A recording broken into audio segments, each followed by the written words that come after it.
Guys, nanonood ka muna. Ito ang istana. Bago makarating sa lokasyon, nagpatulong kami sa isang lokal dito para malapit Guys, ang gubat nanonood kung kami saan ng nakatayo horror. ang So, mansyon. sana supportahan mo Nang kami and malapit 1 na kami, million bigla namin subscriber ito. na tayo, please.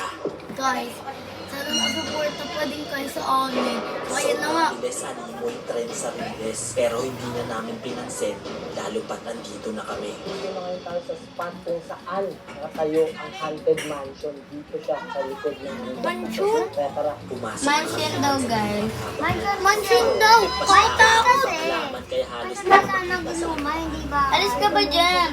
Dito namin nakita ang unang problema dahil mahirap tandaan kung saan kami dumadaan. hindi tayo Aray, nagtatandaan huwag naman kung doon. saan malikot tayo mamaya. Habang Ray, naglalakad, huwag naman nakita doon, namin to.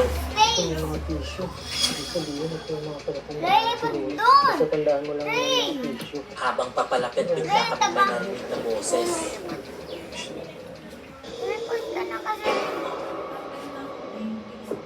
Sasalita. Dumiretso kami para tingnan kung saan nanggagaling ang naririnig namin. Meron kami nakitang tulay pero kinain na rin ito. But, katabi na pala nito ang mansyon. Dito pa lang sa labas, sobrang dami na naming naririnig. Tingin mo. Ito. At nang nilapitan pa namin to, ito ang bumungad sa amin. Isang creepy at sirasirang mansyon. Ang bahay naman yun ah. Mid-1800s na sinimulang itayo ito. Pinaayos ng dating sultan ng Johor, Malaysia para sana sa kanyang pangatlong asawa. Pero bago pa tumatapos, pumanaw na ito. Wala, pala yun. Pumanaw. Papasok pa lang kami, ito agad ang narinig namin.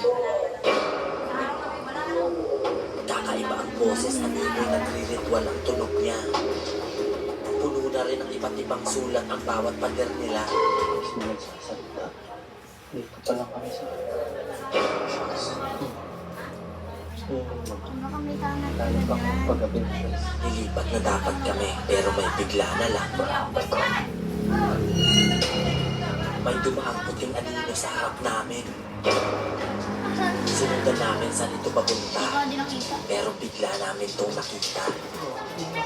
Ginawa din palang itong ospital at kuta ng mga sundalo noon, pero binomba ito ng mga Hapon at 700 katao ang nasawi dito. At dahil sa tagal na nitong abandonado, iba't ibang elemento na daw ang namamahay dito. May nakita kaming isang maliit na kwarto dito.